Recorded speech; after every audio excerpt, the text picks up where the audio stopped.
Good morning from Africa Tech Week 2025. I'm here together with Ralf Fletcher, CEO of Topco Media. Nice to meet you. Nice to meet you. Good morning. Good morning. Great event here. Very nice opening speeches. We had Minister Malatsi here with a very, impressive speech.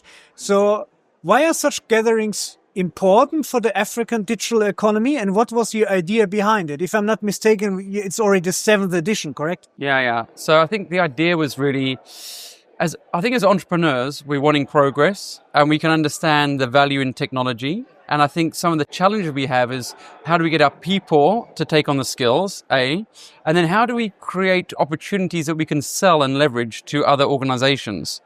And I think that we live in this ecosystem, the end of Africa, where you've got government, you've got entrepreneurs. It's very significant, entrepreneur startup in Cape Town. And you've got the big corporates that are mainly up in Joburg. And so, but we need this collaboration. We need everybody working together. Employees, you need to be not fearing technology, but embracing it. You need government to creating policies in place that are conducive. And I think the big corporates are looking for suppliers, actually, because a lot of them outsource a lot of their services to these entrepreneurs. And how do they get connected, and how do you create a trusted environment where they can talk about the critical issues and then be open about solving? Most people don't want to talk about the problems they have, right? But you can't move forward until you do. So, yeah. Okay, interesting.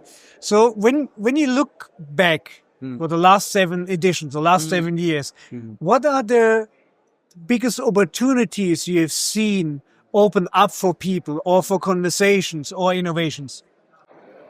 I think what we've found is that someone who's an entrepreneur one of the insights was they'd never considered working with government. And I think that there's this paradox of like, you work in a community and everybody else is foreign. So entrepreneurs understand each other. They're like, I understand you, your craziness. And then a corporate will look at an entrepreneur and say, oh my God, this guy's dodgy.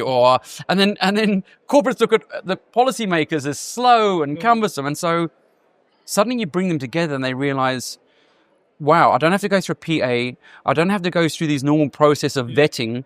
I'm now talking to a real person, and suddenly I can relate to them and I can do business with them, and I'm quite excited. So I think that's the progress that we've seen, is small organizations as well as other organizations doing business with each other and collaborating, and that's exciting.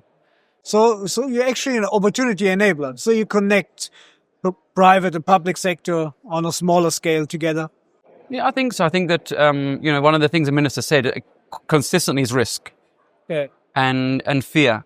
And I think that when you've got an environment where you've got trusted people, I suppose we are very careful about how we vet our partners, how we vet the people that come to speak. I think you realize that not everybody's good. So we do a lot of research and have done it for 25 years on like the top 500 companies. And I think if you can create an environment where people know that they're going to work with people who are going to deliver, if they're going to work with people who have some ethics and good policies and programs, and that stuff normally stands in place. How you perform before is generally how you're going to perform in the future. And so I think then you're dropping your guard, then you can be vulnerable, and then you can find solutions for things. A digital economy lives from investment. So what do you think? How can we attract more investment into our digital economy, especially in South Africa? I think like anything, it's about impact and showing the impact you're generating. So just to say, give me money is one thing, but like any investor, you need to show progress. What are you doing? And impacts. And I think a lot of people talk around what their app does, but not how it affects or impacts other people or how it's going to help an organization. So what problem are you solving for somebody else? And I think investment will then come because we have got a great environment. We've got great entrepreneurs. We've got great skilled people. Policy-wise, you cannot create innovation in Europe and the States because it's so regulated, where this is like the testing ground, the battleground for testing new innovations. So, there are some challenges in terms of security, lack of funding, but, you got this thing called frugal innovation. And so with lack of funding forces you to innovate frugally. Like you can't be not in a profit-generating, cash flow positive situation in this country or in Africa. It's just not a reality. We don't have that luxury. And I think what that does is it forces you to have good products that actually do deliver something of value. All right. So what keeps you excited for the next edition? I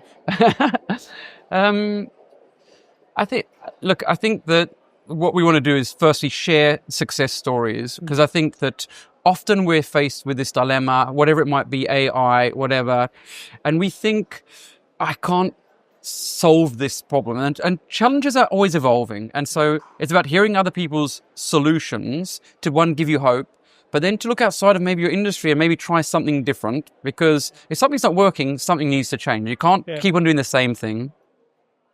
I think that tonight we've got the awards, the Africa Tech Week Awards. And so what's really exciting there is, again, hearing these stories of, and it's quite incredible, lack of funding, lack of skills, lack of markets, but these organizations are competing with global organizations. It's crazy. It's unheard of. So it's about telling these African stories of success in an environment that doesn't deserve it, that it shouldn't be right.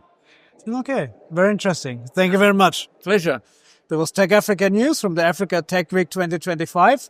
You can find more on techafricanews.com.